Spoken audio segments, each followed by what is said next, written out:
Hi friends, இன்னைக்கு நம்ம ஹெல்த்தியான பீனட் பட்டர் எப்படி செய்யறதுங்கறத வீடியோல பார்க்கலாம். ஒரு பாத்திரத்தை அடுப்புல வெச்சுக்கோங்க. இதுல வந்து நான் 1 கப் அளவுக்கு பீனட் எடுத்துர்க்கேன், பச்சை வேர்க்கடலை. நீங்க வறுத்த வேர்க்கடலையா இருந்தாலும் லைட்டா நீங்க வறுத்துக்கோங்க.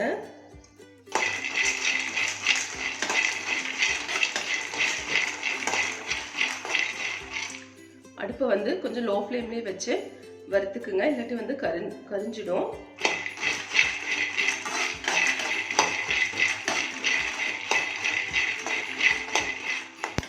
பாருங்க, நல்லா வந்து வறுபட்டுருச்சு. இப்போ நம்ம ஸ்டவ் ஆஃப் பண்ணிட்டு இதை வந்து வேற பாத்திரத்துக்கு மாத்திக்கலாம், இல்லாட்டி வந்து கரிஞ்சிட்டே இருக்கும். பாருங்க, நல்லா வந்து ஆறினதுக்கு அப்புறம் இந்த மாதிரி ஒரு கிளாத்ல போட்டு நல்லா இப்படி சுத்திட்டு நல்லா இப்படி கசக்கி விட்டீங்கன்னா நம்மளுக்கு அந்த தோல் எல்லாம் ரிமூவ் ஆயிரும்.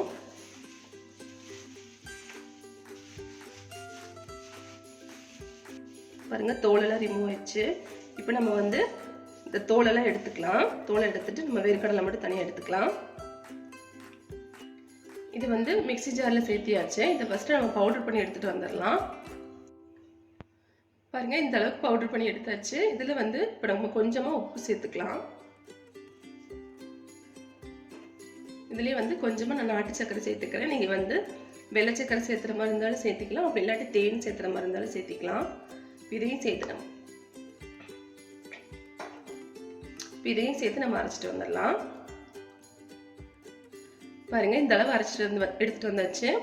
இதுலேயே பார்த்தீங்கன்னா நம்மளுக்கு பீனட்லேயே நம்மளுக்கு அந்த எண்ணெய் பதம் இருக்கும், அதனால உங்களுக்கு இந்த அளவுக்கு இருக்கு. இதுலேயே வந்து நம்ம கொஞ்சம் எண்ணெய் சேர்த்து அரைச்சோம்னா நம்ம க்ரீமி டெக்ஸ்சருக்கு வந்துடும். அதனால கொஞ்சமாக நம்ம எண்ணெய் சேர்த்து அரைச்சிக்கலாம். நான் ஒரு 2 ஸ்பூன் அளவுக்கு ஆயில் சேர்த்துக்கிறேன். நீங்கள் கடலை எண்ணெய் அப்படி இல்லாட்டி ஆயில் ரெண்டில் எது வேணால் சேர்த்துக்கோங்க. 2 ஸ்பூன் அளவுக்கு நான் சேர்த்துருக்கேன்.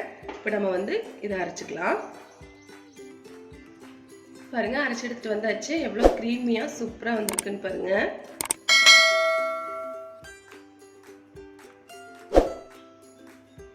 நீங்களும் கண்டிப்பாக இந்த மெத்தடில் ட்ரை பண்ணுங்க. இப்போ நம்ம வந்து வேற ஒரு பவுலுக்கு இதை மாற்றிடலாம். நம்ம டேஸ்டியான பீனட் பட்டர் சூப்பராக தயாராகிடுச்சு. இது வந்து நம்ம பிரெட் கூட ஸ்டஃபிங் பண்ணி சாப்பிட்லாம், அப்படி இல்லாட்டி சப்பாத்தியில் நம்ம ரோல் பண்ணி சாப்பிட்லாம். சூப்பராக இருக்கும். நீங்களும் கண்டிப்பாக இந்த மெத்தடில் ட்ரை பண்ணி பாருங்கள். ட்ரை பண்ணி பார்த்துட்டு எப்படி வந்ததுங்கிறத ஃபீட்பேக்கை கமெண்ட் பாக்ஸில் சொல்ல மறந்துடாதீங்க. இந்த வீடியோ பிடிச்சிருந்தா லைக் பண்ணி ஷேர் பண்ணி கமெண்ட் பண்ணிக்கோங்க. மறக்காமல் நம்ம சேனலை சப்ஸ்கிரைப் பண்ணிக்கோங்க. தேங்க்யூ.